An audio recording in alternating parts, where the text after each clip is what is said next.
और अब बात करते हैं हाथियों की, चूंकि आज एलिफेंट डे यानी कि हाथी दिवस है। सरगुजा के इतिहास में हाथियों का गहरा इतिहास रहा है, नाता रहा है और यहाँ के हाथी मुगल शासकों से लेकर देश के अनेकों महाराजाओं की भी भेंट किए जाते रहे हैं।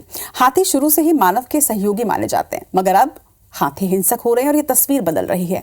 हाथी और मानव के बीच छिड़े द्वंद्व की आखिर वजह क्या है और कब इसका अंत होगा? देखिए वर्ल्ड एलिफेंट डे पर हमारी एक्सक्लूसिव रिपोर्ट।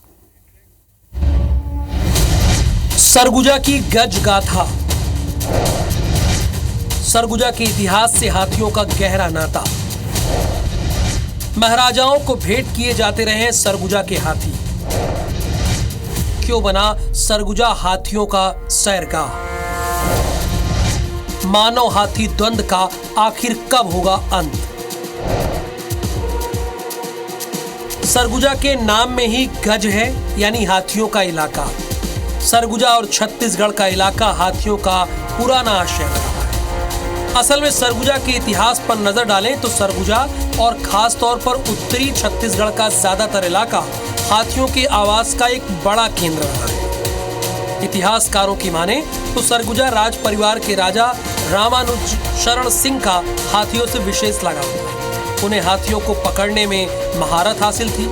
सरगुजा के हाथी इतने प्रसिद्ध थे कि तोहफे के तौर पर सरगुजा के हाथी मुगल शासकों के साथ कई महत्वपूर्ण आयोजन में दिए गए, जिनके प्रमाण भी इतिहास में मिलते हैं। सरगुजा में इतनी हाथी थी कि सरगुजा महाराज रघुनाथ शरण सिंह जो थे वर्ल्ड के बहुत प्रसिद्ध एलिफेंट कैचर कहे जाते हैं। ब्रिटिश राइटरों ने उनके बारे में उल्लेख किया है। तो सरगुजा स्टेट के पास 361 तक हाथियाँ थीं। लेकिन समय के साथ सरगुजा का जंगल सिमटता जा रहा है। यहाँ मानव ने जंगलों की बेतहाशा कटाई कर हाथियों का प्राकृतिक रहवास छीन लिया।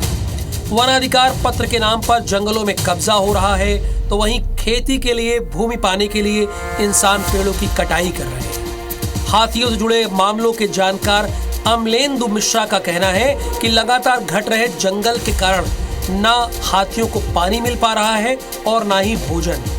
ऐसे में हाथी इंसानी बस्तियों की ओर आ रहे हैं, जिससे हाथी और इंसानों के बीच संघर्ष बढ़ रहा है। हाथी लॉन्ग रेंजिंग एनिमल है, उसके लिए बहुत बड़ा वन क्षेत्र आवश्यक है। बहुत आवश्यक है कि संरक्षित वन क्षेत्रों को बढ़ाया जाना चाहिए। जैसे जैसे वन क्षेत्र बढ़ेंगे तो हाथियों को हम और अच्छा सुरक्षित रख पाएंगे।